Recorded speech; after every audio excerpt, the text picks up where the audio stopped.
Yun. Buti na lang may naiwan pa para sa akin. Hindi ko nakikita may bayabas pala. 'Di ba? May hinog pala na bayabas, guys. Ay madali siyang madali siyang malaglag. Nalalagas agad. Kakahawak mo pa lang naglagas na. Ngayon. Pero hindi kasi masarap, guys. Parang basta siguro dahil kumain akong candy.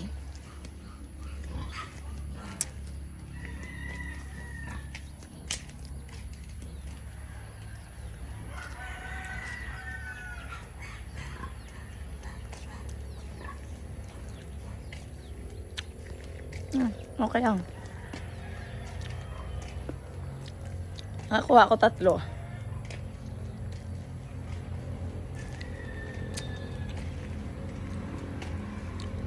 Pero hinihintay ko na yung malaki kong bayabas mamunga.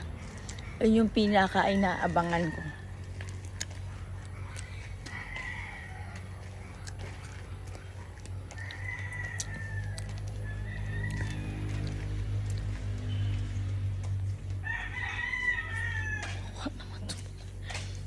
Ako ba yan?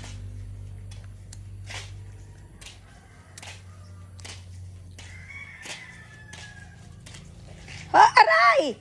Shh! Kasi isa. Isa. Shh! Oh, paluin kita mamaya. Tignan mo si Cassie, nangungulit. Si Cassie. Ayan si Cassie nangungulit. Stop. Diba? Yung aso kong makulit. Nag-ano siya sa akin. Sumasampa siya. Ayun, ayoko nang sinasampahan ng aso. Nasisira ang aking beauty. Whoa.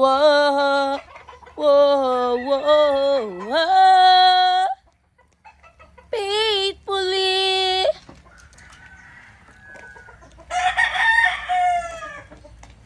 Hi, ba?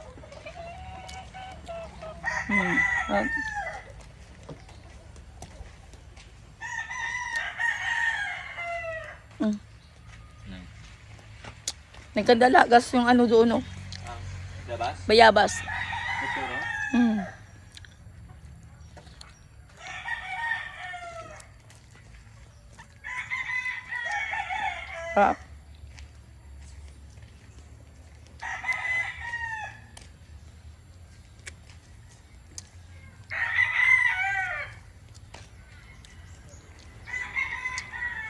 Nag-lipstick ako at nag-makeup para lang. Para ipakita lang sa inyo na nagngangat-ngat ako ng bayabas. Kawawa naman si Roelia, walang makain kundi bayabas. Ayun. Sarap kasi. Pero gusto ko yung langka mamunga. Ubus na yung namin. Yung nakabitay doon, wala nang.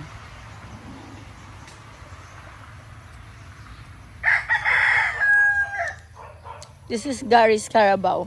Grabe yung bro. Astig. Alam mo kahit ganyan lang, may pera. Buti pa nga si Gary, may pera ako, wala. Ayun. Woo! Ayun, kalabaw yan ni, kalabaw yan ni Gary.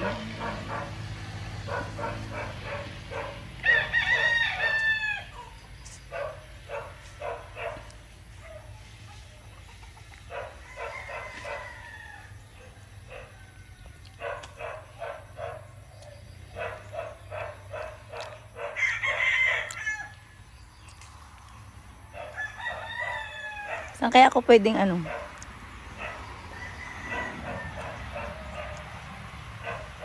manghingi ng tanim?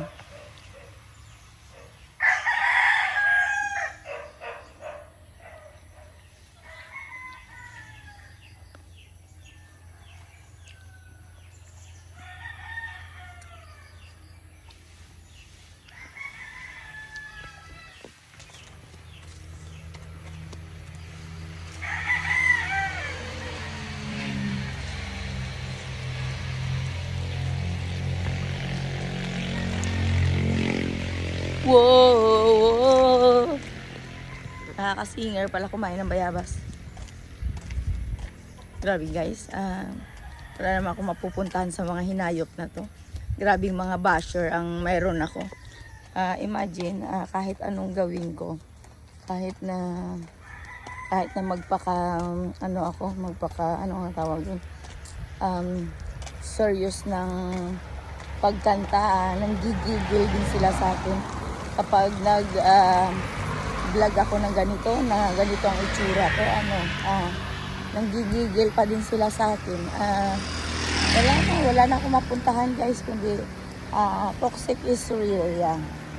Ang mundo ng toxic kahit anong gawin mo, makikipag-away yan sa'yo kahit na alam mo na wala namang ambag din sa buhay ko, lalo na sa pagbablog ko. Ayun, malungkot na ngayon guys kasi wala nang estudyante na bumibili sa akin. Maghihintay ulit ako sa sa start ng class nila kung kailan.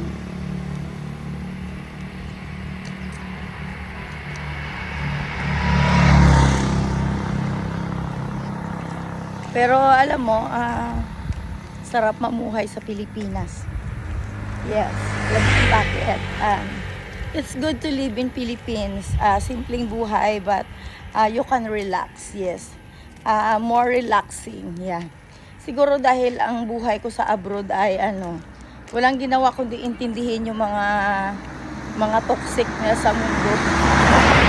Sa mundo ng kamunduhan nila. Ngayon na nandito ako sa sa Pilipinas.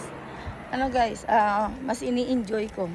Mas ini-enjoy kong mamuhay ng tahimik, mas ini-enjoy ko na ang bonding ko lang with family. Pero alam mo, ang sarap, no? Ang sarap sa pakiramdam na nandyan yung pamilya mo kahit down na down. Kahit ano pa ang situation ng buhay. Feeling astig na, feeling astig. Tingnan mo siya, overtake siya. Tricycle lang, pwede pala yun. Pero alam niya na may tao, dapat ay nag-iingat siya na hindi siya makadisgrasya. Sana mayaya ko si Gary para mag-try kung paano mag-drive. Gusto ko matuto mag-drive guys, gusto ko talaga. Gusto ko student driving para magkaroon ng driver license. Gusto ko na kahit dito lang bibit-bitin ko yung mga pamangkin ko para maligo sa dagat kung saan namin gustong maligo. Ayun ang plano ko. Malapit na. Basta gagawin ko ang lahat para lang para kahit papano may naman, may mga makarelax naman kami kung saan namin gustong pumunta. Ayun guys, alam mo, okay na. Tingnan mo. Ganyan pala yung purpose ng na yan. Ayan paano yan kapag nagkanda kapag nagkanda sira na. May blocks pa sila ng dito, hollow blocks, pero tingnan nga natin. Pwede palang patungan ng camera. Alam mo, payat na ako. Honestly, payat na. Hindi na ako tabang-taba. Tatabain. Diba? Gusto ko ay lang. Gusto ko yung katawan ko ganito lang. Yung never be big, never be small. Yeah. At alam mo guys, buti na lang may hollow blocks akong pinatungan. Mahirap pala talaga mag-vlog na walang tagahawak ng camera. Alam, may laglag na yung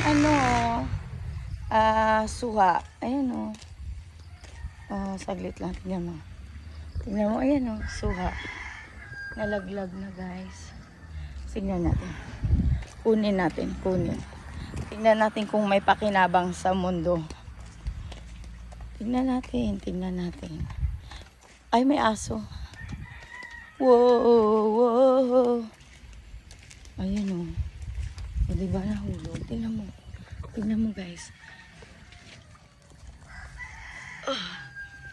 Grabe. Nagkaroon ako ng suha kahit na wala akong puno. Di ba, astig, no? Ayun. Tignan natin, guys, kung okay siya. Ayan. O, di ba? Dito natin malalaman kung saan yung pinaka the best na pomelo. Ang best pomelo kasi na natikman ko is doon sa sa Denmark. Nakatikim ako ng pomelo na ang sarap ng pomelo. At yun, itatry ko kung this time napulot ko lang kung this time ay okay siya. Alam mo, paminsan-minsan mas maganda din na lumabas-labas ka para maarawan ka. Ayun, itatry ko to. I will try this pomelo. Ibibigay ko sa mga bata mamaya. Ayun. Sa mga pamilya, sa mga pamangkin ko. Ayun lang, guys. Bye.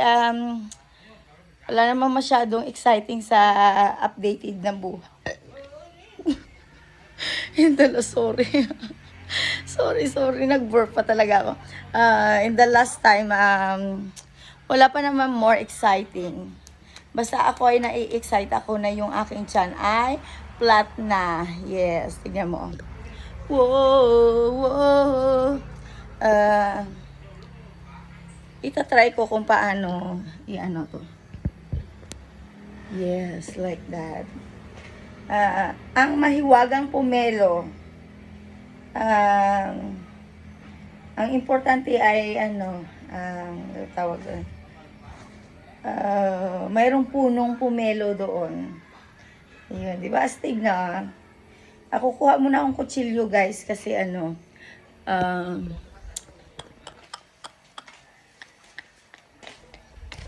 ayun, at kukuha muna ako ng guys, kutsilyo. Itatry ko kung maganda ba yung niya, juice ng pomelo. Kasi normally, ang pomelo dito sa Denmark, dito sa Pilipinas,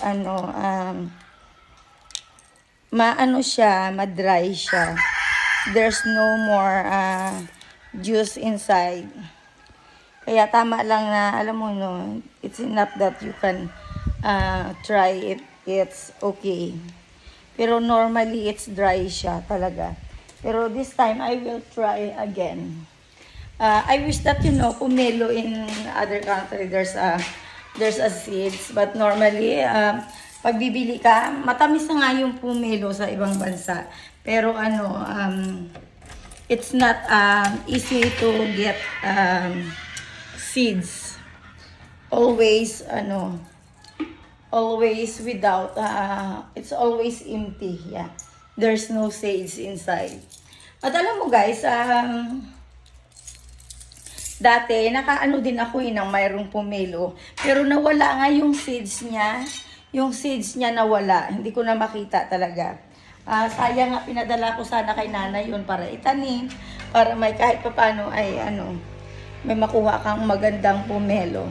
Pero dahil sa nawala siya sa box, ayun, sorry na lang. Yun. At ang gusto kong itanim dito ay yung malalaking tambis. Alam mo yon, naghahanap ako ng seeds noon kasi gusto ko magkaroon ng tambis na iba ang kulay niya. Yan. Tingnan natin, guys, kung yung inside.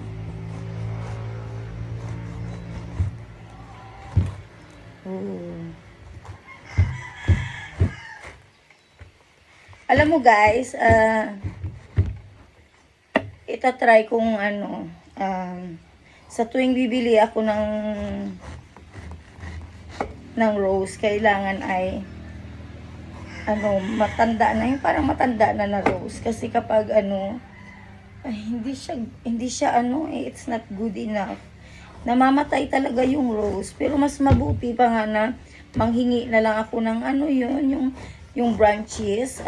I ask if I can have a branches. Much better because it's easy to uh, it's easy to remove the branches and plant again at the same of the new one. Very sensitive talaga siya, guys. At ay, hindi man lang ako makaparami. Hindi ako makaparami ng ano, ng o diba, sexy na yan, tingnan mo. Oh. Ganyan lang, ayoko ng matabang-mataba, ayoko din ng payat na payat, yung tama lang. Alam mo kagabi, buti pa si Buni, no, hindi nangungulit umuwi. Alam mo kung sino yung nangungulit umuwi. Ako'y inip na guys sa ano, haba ng parade. Buti na lang doon na kami sa kabila. Pero nung umuwi kami kagabi, yung parade from church, hindi pa talaga totally tapos. It's not done yet. But you know, I said to ate na, ate, can we go home now? Sa totoo lang ay ano, gusto ko na gusto ko nang umuwi para makapagpahinga. Nakakapagod din pala guys na, Diyos ko. Nakakapagod din. Alam mo si Buni, nakakatuwa yung batang yun.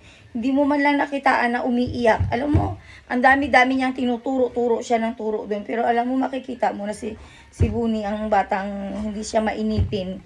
Hindi siya naiinip kapag nasa labas siya. Nag-i-enjoy ang batuta ng kakaturo dito, turo doon. Yun. Yun siya. Ay, may melon naman pala, may laman na. Pero mas small inside. O diba, kasalanan ko ba kung bakit may nakita akong pumelo doon sa harap ng school. O hindi ko kasalanan yun kasi diba, kaysa masira to. Tsaka, I will try naman if it's good or not. Para sabihin ko sa inyo na, oh, it's okay. Sabihin mo ganun, di ba? Alam mo guys, namumula-mula yung skin ko dahil dahil kahapon doon, kami doon sa tabi lang. Aray. Doon lang kami sa tabi, naglagala. Sa tabi ng dagat.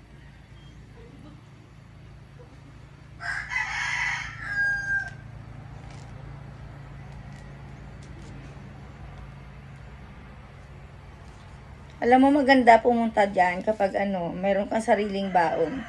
Para siya, you don't need to spend more money if you are there. Kasi, alam mo sa totoo lang, kapag nagpipiknik ka, you can feel that, you feel hungry all the time. Yeah. Much better that you have your own baon. Yeah. Pero yun nga, lang kami, nag food trip lang kami kahapon.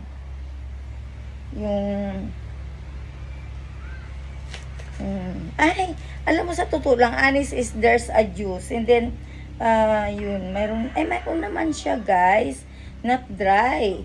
Honest is hindi siya dry, pero I will try it.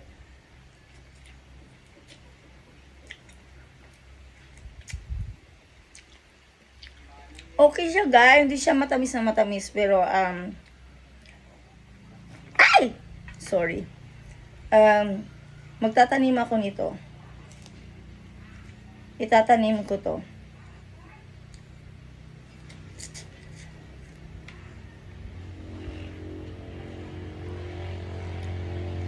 Alam mo, iba pa rin yung pomelo doon eh. Yung pomelo doon, mag-i-enjoy ka. You will enjoy. May ano nga.